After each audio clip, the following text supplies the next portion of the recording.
Life in the 21st century is busy, very busy. The pressures of everyday life, dual careers, global competition, and the demands of information technology leave fewer and fewer hours in the day to think, plan, and strategize.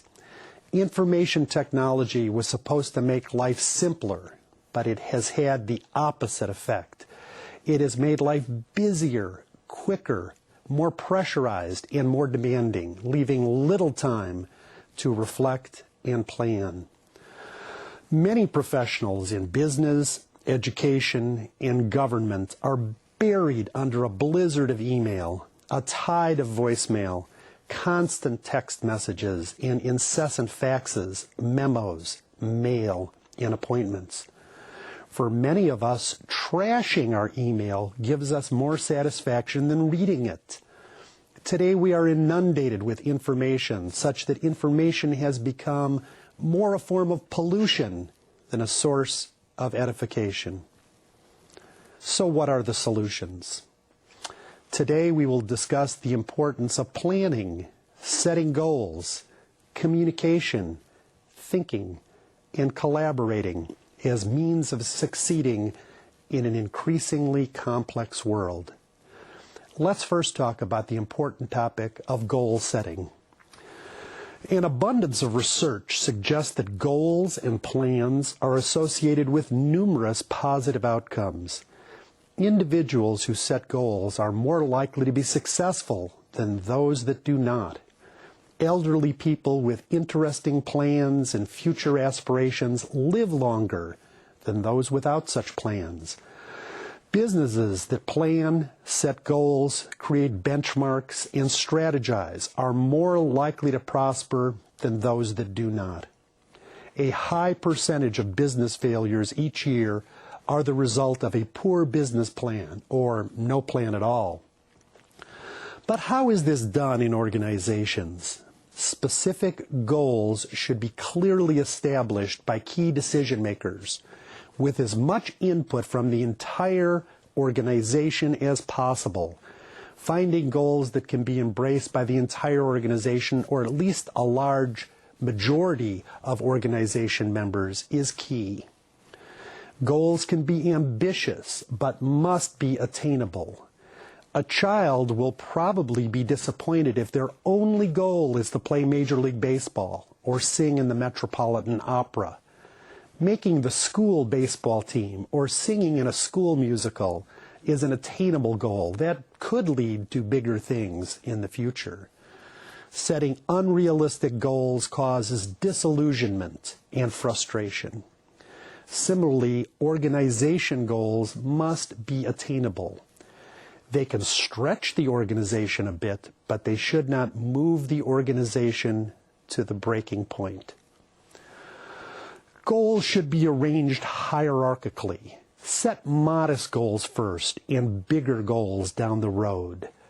Benchmark each goal so that you can celebrate and note its attainment.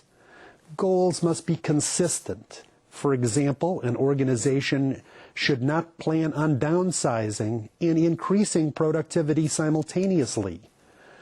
Once goals are established, detailed plans for achieving goals must be developed. It is fine to set a goal of running a marathon, but your plan must develop and implement a daily training program that will facilitate achievement of that goal. Goals are achieved through the implementation of numerous small tasks, each of which facilitates eventual goal attainment. Goals serve a number of functions for individuals and organizations. Orientation. Goals orient and direct behavior toward the attainment of specific behaviors. If an individual or organizational activity does not further a goal directly or indirectly, that activity should be redirected. Activation. Goals have activation or energizing functions that stimulate an individual or organization to action. Goals have a motivation function because work toward a goal is more meaningful if it is associated with a purpose. Alignment. When members of a team or organization know the goals they are attempting to achieve, other members of the organization pull in the same direction rather than in disparate directions. Perseverance. Research shows that when goals are known and attainable, individuals will persist and persevere longer to reach the goal. Like running a marathon, it is important for people to know where the finish line is. Otherwise, the tasks seem endless with no end in sight. Resourcefulness. Research has shown that when goals are clear, members of an organization call upon existing resources or find new resources to accomplish the goal. In this respect, goals and resources help with individual and organizational development. Perhaps the most important objective for individuals and managers is to create organizational incentives to strive for the same goal. Many individuals and organizations engage in contradictory activities that can thwart goals. A central purpose of managers and leaders is to monitor organization activity to produce movement toward common goals and group synergy. Let's talk more about group synergy. Considerable research suggests that groups come up with richer and more creative solutions than individuals. There is debate about whether interaction in face-to-face groups or computer-mediated groups is superior to parallel solutions by individuals. The key is to create an organization where new ideas are valued and innovations can percolate up to key decision makers. Among the most common idea-generating techniques in which a group can engage is called brainstorming. Brainstorming sometimes moves a team out of rigid, inflexible, old-fashioned ways of doing things into a new paradigm where innovative ideas can emerge and prosper.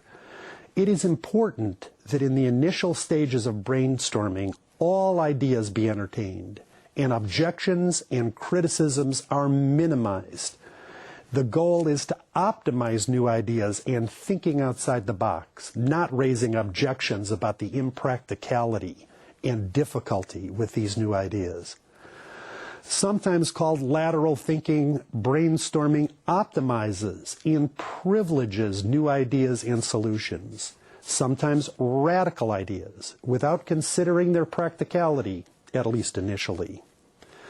Only at the end of the brainstorming session should ideas be evaluated, ranked, and criticized. Here are some rules for an effective brainstorming session. There are no stupid ideas. Every idea, even seemingly harebrained ones, are accepted. Don't criticize other people or their ideas. Any response should be for clarification or amplification, not for rebuttal or rejection. Chain off of other ideas. Building upon others' ideas is the essence of brainstorming. The idea is that the sum of brainstormed ideas is greater than the individual parts. Quantity of ideas rather than their quality should be emphasized during the brainstorming session. There are some downsides to brainstorming groups, however. They take time, and studies suggest that they can actually diminish productivity. One problem with brainstorming is that it is hard to listen to the ideas of others and come up with your own ideas at the same time. But on the opposite side of the equation, others' ideas may stimulate ideas that a person would not have had on their own. So the benefits and liabilities of brainstorming tend to be mixed. The time that is consumed during brainstorming is a greater problem in a world where time is in shorter supply than ever. Research suggests that individual brainstorming may often work as well as group brainstorming. Individuals independently can come up with very creative ideas, perhaps more ideas than they would in a group setting. Providing the time and space for individual brainstorming, along with subsequent collection and aggregation of the results, may be the optimal method of idea generation and innovation today. Participants in brainstorming groups often perceive that productivity is increased by this activity, even when it has no positive effect on productivity. Interestingly, the perceived advantage of group brainstorming may be a hidden benefit. The perception of having a say in an organization, the benefits of team building, the sharing of some useful ideas, and individuals taking ownership for the ideas of the group may have benefits even though the overall productivity shows little or no benefit from group brainstorming. Here is the key. Whether brainstorming is done in a group or individually, setting aside time to come up with new ideas and practices is essential. The inertia of our busy lives makes taking the time to think and brainstorm difficult. Productive knowledge is developed when organizations take the time to think through new solutions and practices and make the opportunity available to the members of their organizations. This practice will pay dividends in future productivity and innovation. One additional problem with brainstorming is that socially anxious individuals may not participate, further undermining the group's productivity. This has led to a movement toward electronic brainstorming groups where people can contribute anonymously, and apprehensive or anxious people have less trouble participating.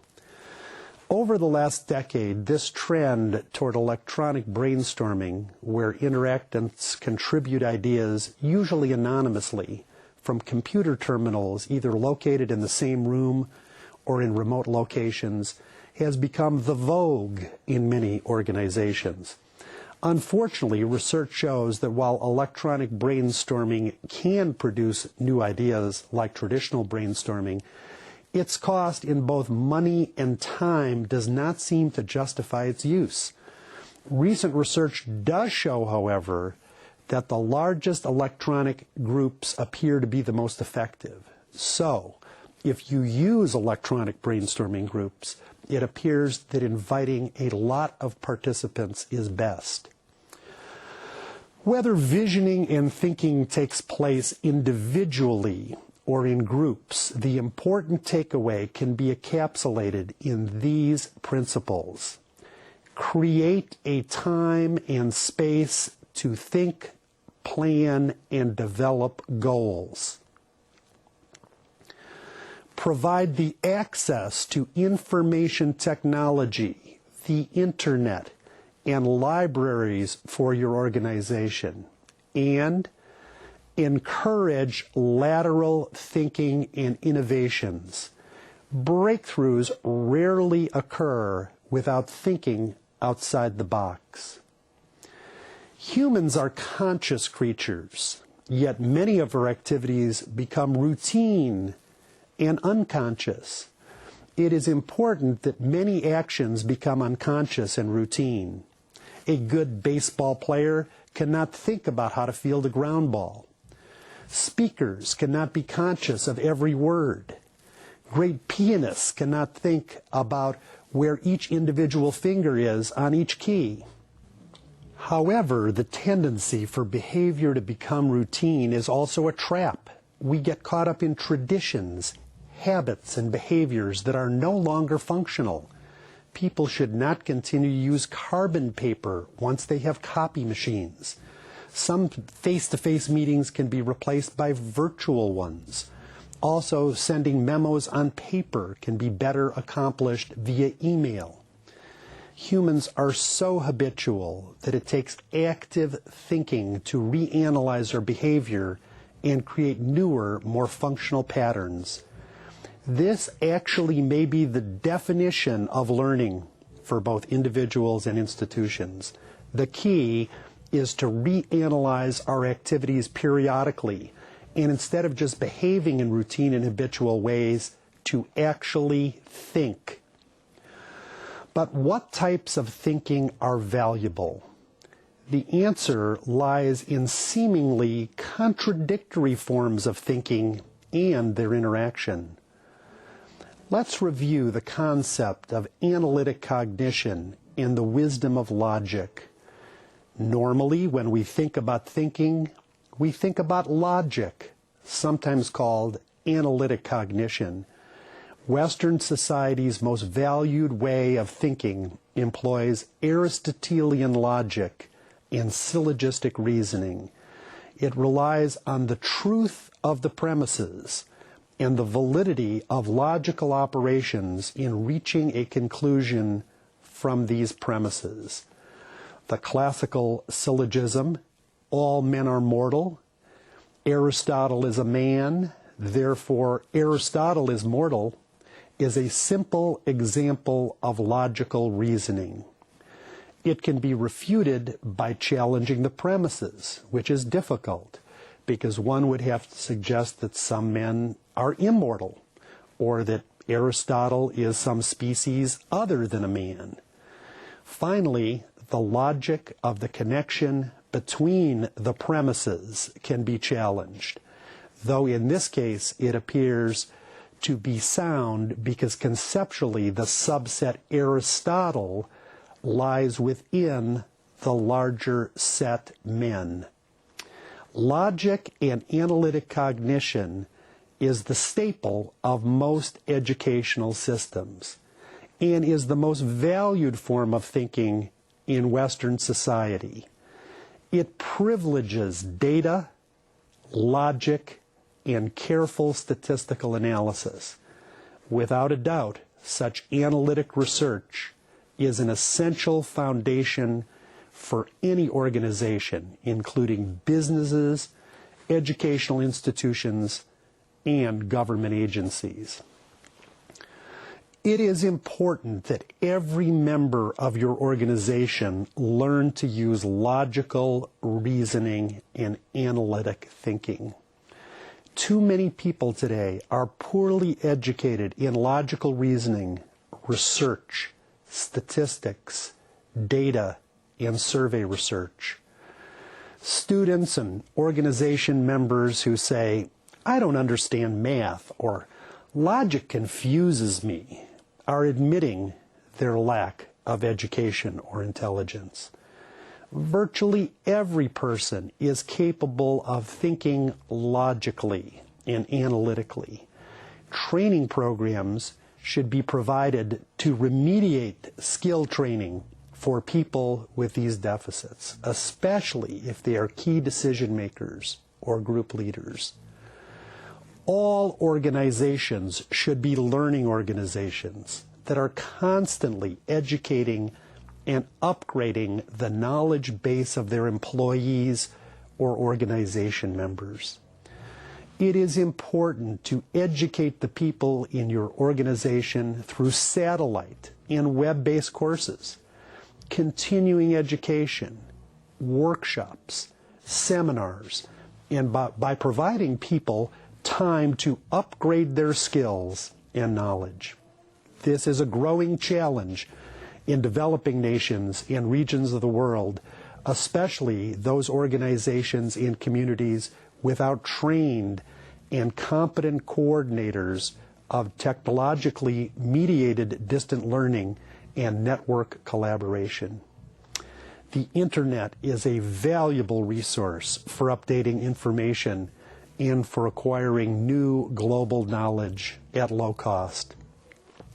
Good examples are the Mac Virtual Video Library at www.itscsandiego.com, which makes available in English and Spanish more than 150 ITC video conferences like today's program on topics of global interest, and the unique competence certificate and master's degree programs of its academic online entity, San Diego Global Knowledge University, at www.sdgku.com.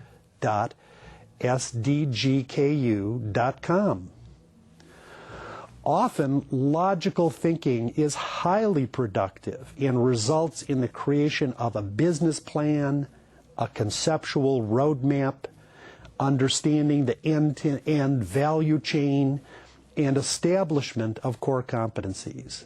We should all strive to achieve this. In education, business, government, or civil society, every good organization uses careful logic, analysis, and planning to create careful plans for optimizing their productivity and effectiveness. I invite you to try it. It will help you achieve excellence in all your endeavors. Thank you.